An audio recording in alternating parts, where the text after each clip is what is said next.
لە دوای ڕووداوەکانی 16 مانگ و گۆڕانکاریەکانی کەرکووک دەنگینە ڕزایی لە بەرامبەر کارەنوێیەکانی ئیداری کەرکووک بەرز بۆتەوە.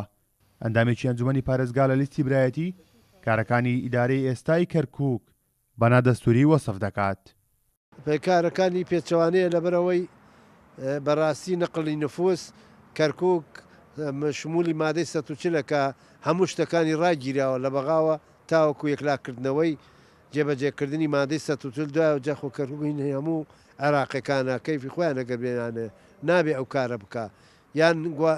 لادانی فەرمانبەرێک کە 2 ڕۆژ لێرە نەبووە بچی جێگری دانەی قایمقامی مرکز جێگری دانەی لیژنەی خوماسی جێ پێچ کەسێکە سەرپەرشتی نازحینەکە چۆ گۆڕانی تیا کردووە پەیوەندی بۆ نییە نازحین ئاید ئەنجومەنی پارێزگای کەرکووکە ئاید بەو نییە کۆمەڵێک شتی کردووە خراپە ئەبێ ڕاستی کەینەوە. ڕۆژنامەنووسێکیش پێی وایە ڕێگنەکەوتنی لایەنەکان و کۆنەبوونەوەی ئەنجومەنی پارێزگا ڕێخۆشکەر دەبن بۆ کارە دەستوریەکانی ئیداری ئێستای کەرکووک. دواکەوتنی و ڕێکەوتنانە کە ئێستا فەراغێکی ئیداری لە کەرکووکە دروست کردووە دەبێتە هۆکاری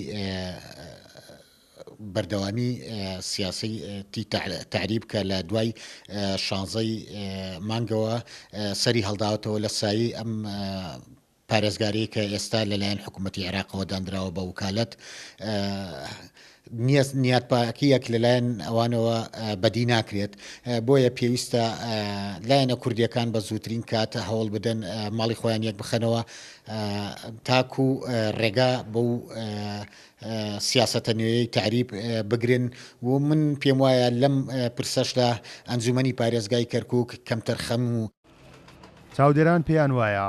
هەژمونی پێکهاتەیەک لە ئیدارەی کەرکووکدا و نەگەڕانەوەی سەرۆک و ئەندامانی ئەنجومەنی پارێزگای کەرکووک کاریگەری خراپی لەسەر دیمۆگرافیا و ئایندەی کەرکووک دەبێت. کارۆن محەممەد،